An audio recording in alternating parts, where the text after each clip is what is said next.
मैं यही कहना चाहूँगी कि जब समाज से कोई लड़की निकलकर अपने आप को आगे बढ़ाना चाहती है तो सबसे पहली लड़ाई उसकी समाज से होती है और वो उन जद्दोजहद से निकलकर दिन रात एक करके पसीना बहा के खून बहा के और देश के लिए पदक जीतने की सोचती है।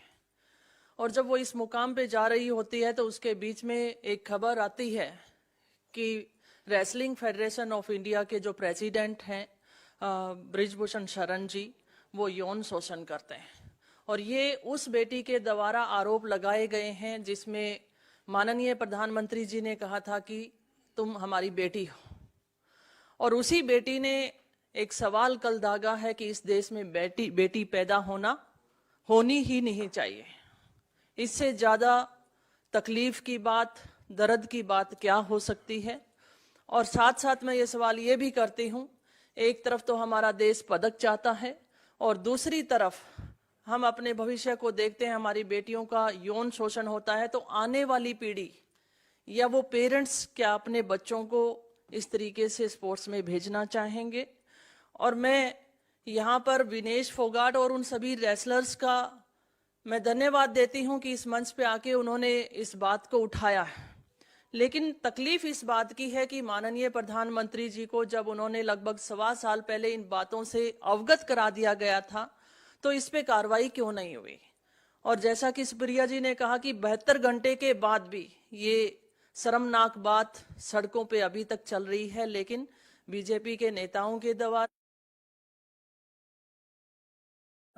कोई ऐसा स्टेप नहीं उठाया गया। और सुप्रिया जी, आपको ध्यान दिलाना चाहूंगी कि हरियाणा के मंत्री के द्वारा भी एक लड़की के साथ इसी तरीके से कुकृत्य की बात आई थी और उस लड़की ने भी अभी लगभग मेरे ख्याल से 1.5 महीना ही हुआ होगा ज़्यादा से ज़्यादा, और वो बात वहीं पे स्टॉप हो गई है।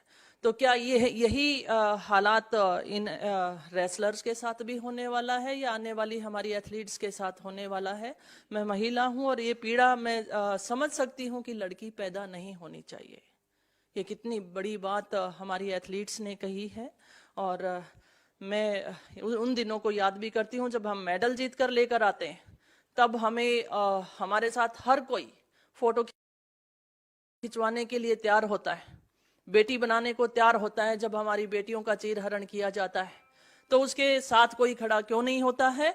और साथ साथ बेटी बचाओ बेटी पढ़ाओ ये नारा है और इस नारे को तीर तीर तार तार कर चुके बीजेपी के नेता।